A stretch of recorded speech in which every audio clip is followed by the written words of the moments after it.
Hello students, welcome back to my channel biology में easy 9 to 12। CUET को लेकर के अभी भी कन्फ्यूजन बना हुआ है कि डोमेन सब्जेक्ट में क्या भरें। किसी ने मुझसे पूछा है कि मैं साइंस का स्टूडेंट हूँ और फॉरेन लैंग्वेज लेकर के आगे पढ़ना चाहता हूँ, तो मुझे क्या करना चाहिए। बहुत अच्छा सवाल है।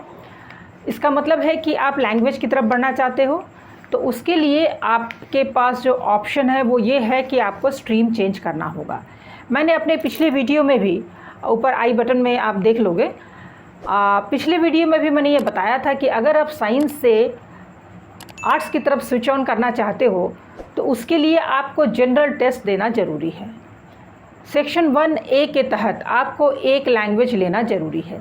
मैक्सिमम यूनिवर्सिटीज़ जो फॉरेन लैंग्वेजेस के कोर्सेज चला रही हैं उनको 1A के तहत इंग्लिश का टेस्ट चाहिए, इंग्लिश का स्कोर उनको चाहिए।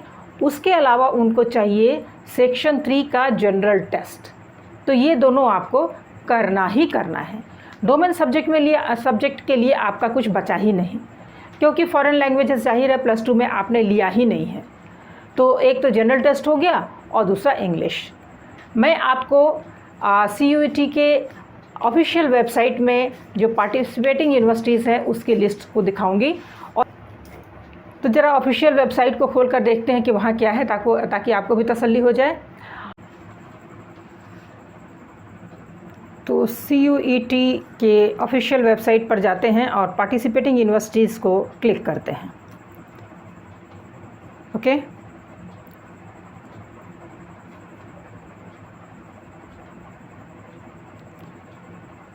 तो यहाँ यूनिवर्सिटीज़ की लिस्ट आप देख पा रहे हो। Aligarh Muslim University, Assam University, Banaras Hindu University वगैरह वगैरह वगैरह हम लोग खोलने जा रहे हैं। जवाहरलाल नेहरू यूनिवर्सिटी, क्योंकि वहाँ पर फॉरेन लैंग्वेजेस की पढ़ाई होती है। तो ये रहा, इसे मैं क्लिक करूँगी, जवाहरलाल नेहरू यूनिवर्सिटी। तो यहाँ पे आप देख पा रहे हो, यहाँ पे डिग्री, कौन सी डिग्री आपको चाहिए, तो डिग्री ज़रा सा देख लेते हैं।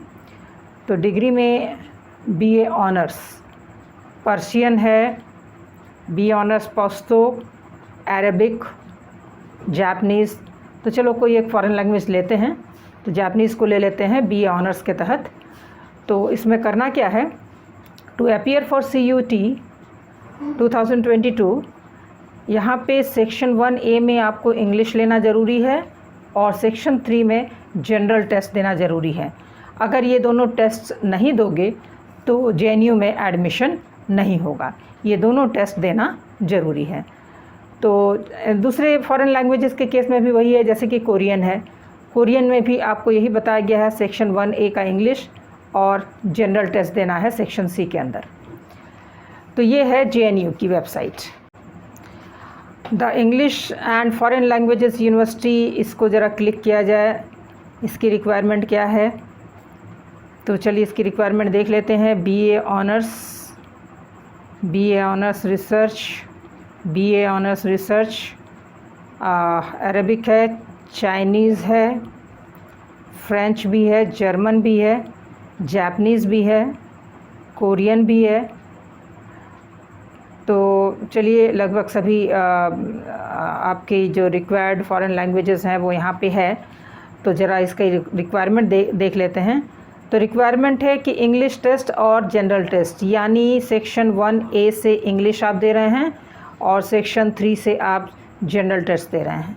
तो बस इसी दो की रिक्वायरमेंट है। तो महात्मा गांधी अंतर्राष्ट्रीय हिंदी विश्वविद्यालय, ज़रा इस साइट को भी देख लेते हैं।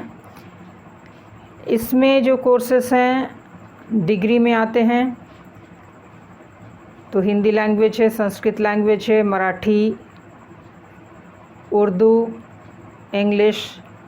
अब यहाँ आते हैं कोर्स किस तरह का है। 4 इयर्स अंडर ग्रेजुएट कोर्स है, यहाँ पे 4 years under graduate course, integrated course है। इसमें सर्टिफिकेट है आफ्टर 1 ईयर डिप्लोमा। अगर आप 2 साल पढ़ते हो तो डिप्लोमा सर्टिफिकेट मिलेगा, 3 साल पढ़ते हो तो बैचलर्स डिग्री मिलेगा, और अगर 4 साल पढ़ लेते हो 4 इयर्स तो यहाँ पे आपका रिसर्च शामिल हो जाएगा। तो रिक्वायरमेंट देखते हैं। यहाँ पे 1A के तहत आपको हिंदी लैंग्वेज देना है, इंग्लिश नहीं।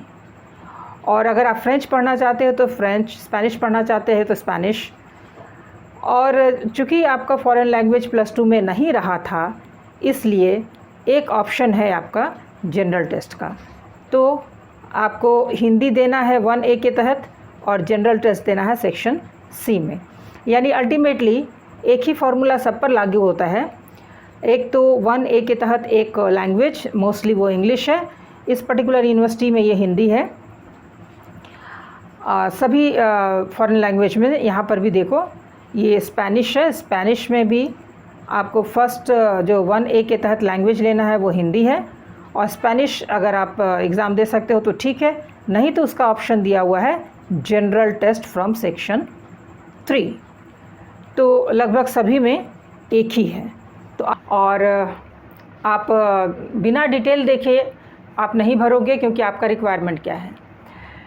देखो, मैं हमेशा कहती हूँ कि अगर आप साइंस के स्टूडेंट हो तो आपको साइंस का भी लेकर के चलना है कि अगर आप साइंस में एडमिशन मिल जाए तो बढ़िया। ये और बात है कि आपने अगर सोचा हुआ है कि फ़ॉरेन लैंग्वेज ही लेना है, तब तो आपको 1A के तहत और एक लैंग्वेज और सेक्शन 3 ये दोनों आपको देना है।